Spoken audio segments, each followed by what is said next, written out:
Es lo que les decía del doctor Juan Ramón de la Fuente. Querido Juan Ramón, feliz año. Igualmente, Joaquín, felicidades para ti, para tu familia, para todos tus radioescuchas y todos los que te siguen en las plataformas de comunicación en las que te mueves. Igualmente, querido Juan Ramón. A ver cómo nos va. A ver, porque te veo refiriéndote al malestar con la política. Sí, fíjate que sí, con un cierto pesimismo, a la luz de lo que ha ocurrido en estos primeros días, que aunque de alguna manera era previsible, creo que por lo menos desde mi perspectiva sí rebasó, ¿no?, lo que se podía prever como una reacción de malestar por el anunciado aumento en el precio de las gasolinas. Es decir, esto lo sabíamos que venía. Creo que parte del problema empieza porque nadie lo dijo de manera tan explícita como tendría que habérsele dicho a la sociedad mexicana en los días previos a que esto ocurriera, porque bueno, pues en fin, supongo que estarían muchos de vacaciones, pero hay obligaciones que no pueden subordinarse a los periodos vacacionales.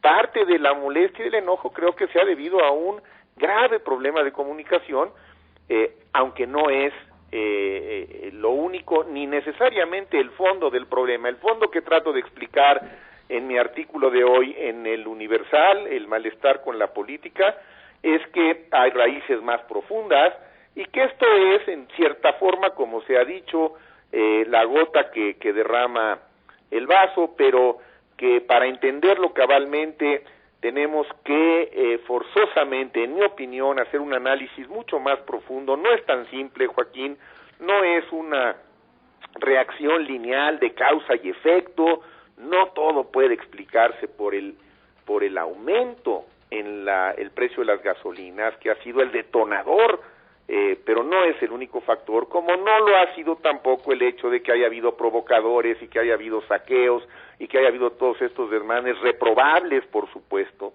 inadmisibles en una sociedad democrática, inadmisibles frente a lo que nos urge, que es tratar de fortalecer el Estado de Derecho.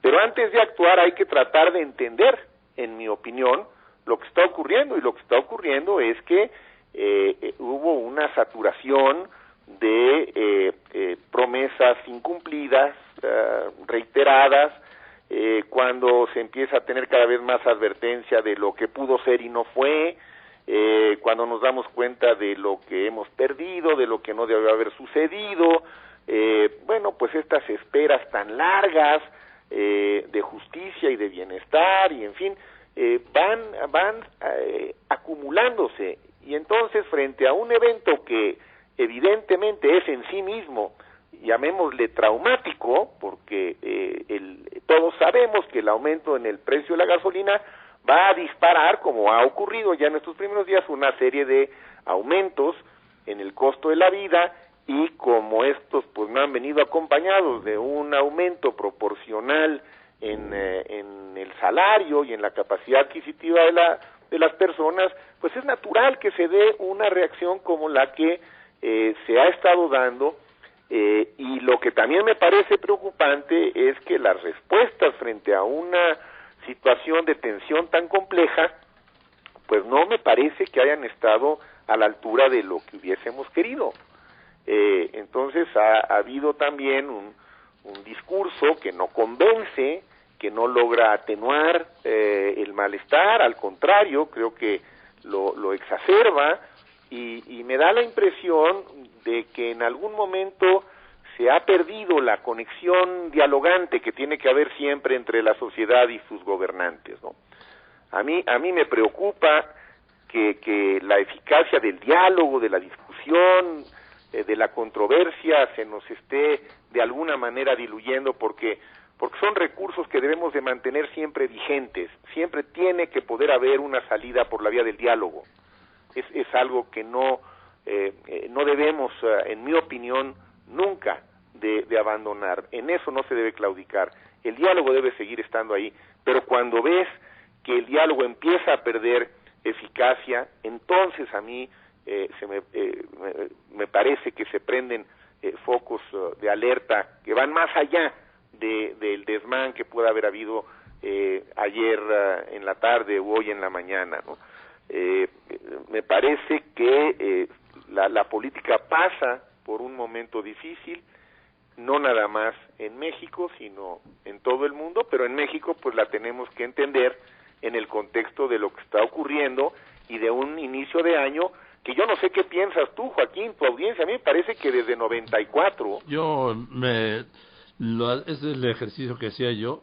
¿Sí? Cuando estaba planeándome qué escribir para mañana.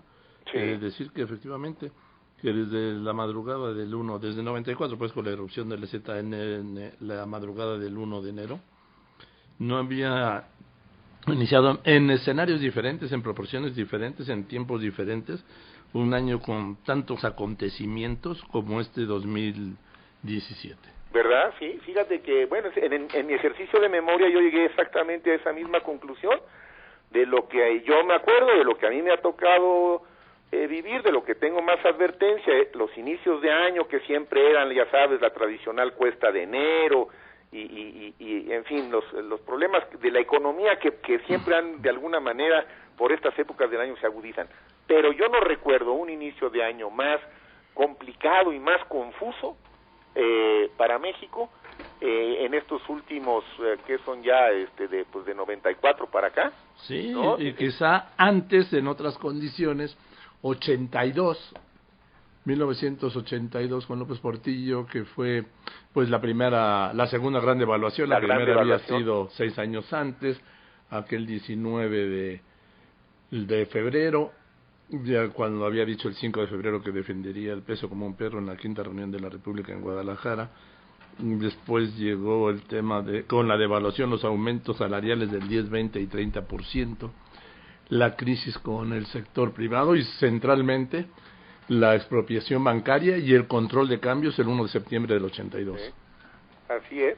Entonces, fíjate, yo creo que sí es un inicio de año muy complicado y creo que vendrán más cosas, y me ha parecido que las explicaciones que hemos recibido, salvo una que otra, por ejemplo, leí una muy buena de Aristóteles Núñez, el que fue el director del SAT, sí, y que fue muy lúcida, porque además lo que dice Aristóteles, con un gran conocimiento de causa, es que, bueno, pues vendrán más aumentos, Sí, yo creo que esto también tendríamos que estarlo conociendo directamente por parte de las autoridades hacendarias, si es que es el caso, y que de una vez nos dijeran qué es lo que tenemos que anticipar en los próximos meses, porque si lo que se pretende es como que escurrir un poco las cosas, me temo que lo único que va a acabar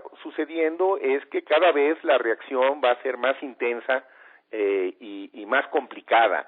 Entonces creo que toda esta historia de la gasolina y de cómo impacta los precios, nuestra vida cotidiana, y qué tenemos que esperar de lo que va a ocurrir en los próximos meses, con todas estas reformas que se han aprobado, con estas leyes que han aprobado nuestros legisladores, que por qué se dan... algunos de ellos se llaman a sorpresas, y todo esto estaba claramente, ¿no?, establecido en las leyes que aprobaron el año pasado, ya hace 2 años incluso.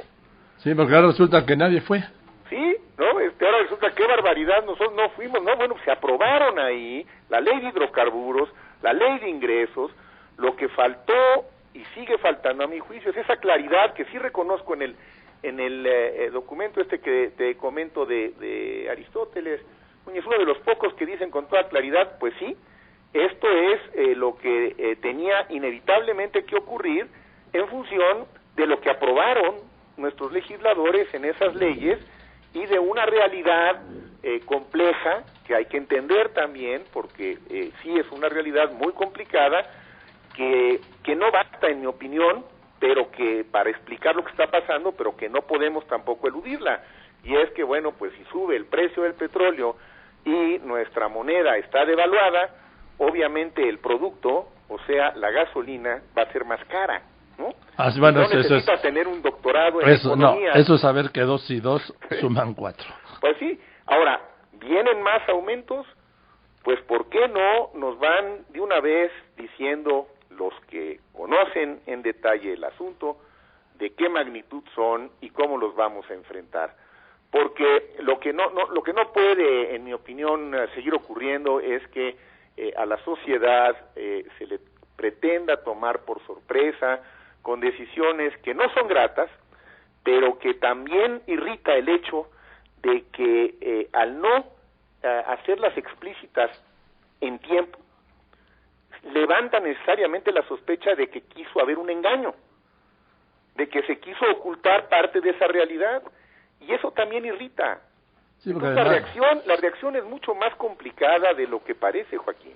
Sí, sin duda, y ya lo seguiremos comentando, querido Juan Ramón, te aprecio mucho. Así que bueno, pues oye, y por cierto, ya nada más para despedirme, al final de mi artículo hoy me refería a un filósofo que ha sido un filósofo al que yo he seguido de cerca desde hace muchos años, importantísimo, Zygmunt Bauman, y falleció hoy a los 90 años, uno de las mentes más lúcidas de nuestros tiempos, quien realmente nos ha permitido entender mejor esta modernidad líquida, él así la llamó, esta modernidad complicada en tiempos de la globalización, con todos los problemas que hemos enfrentado. Lo explica magistralmente en algunos de sus libros. En opinión de él, lo que ocurre es que se rompe el equilibrio entre el poder y la política, el poder se vuelve global, la política se queda en lo local, y entonces ahí hay un desequilibrio que explica buena parte de los problemas que vivimos en México y en el mundo. Es una pena, pero es un gran autor. Yo, a quien tenga interés de tu audiencia en acercarse a él, le recomendaría muchísimo leer por lo menos alguno. Escribió más de 50 libros, yo no he leído todos, he leído 7 u 8, pero hay uno que es un clásico que se llama Modernidad Líquida, de Zygmunt Bauman, quien falleció hoy, y que creo que vale la pena leerlo para tratar de entender un poco mejor lo que nos está ocurriendo, Joaquín. Pues que así sea. A ver si dentro de todo, pues va un abrazo y estaremos en contacto el próximo lunes. Así es, querido Juan Ramón, te mando un abrazo. Buenas tardes. Feliz año. Gracias al doctor Juan Ramón de la Fuente, porque hoy es lunes del doctor de la Fuente.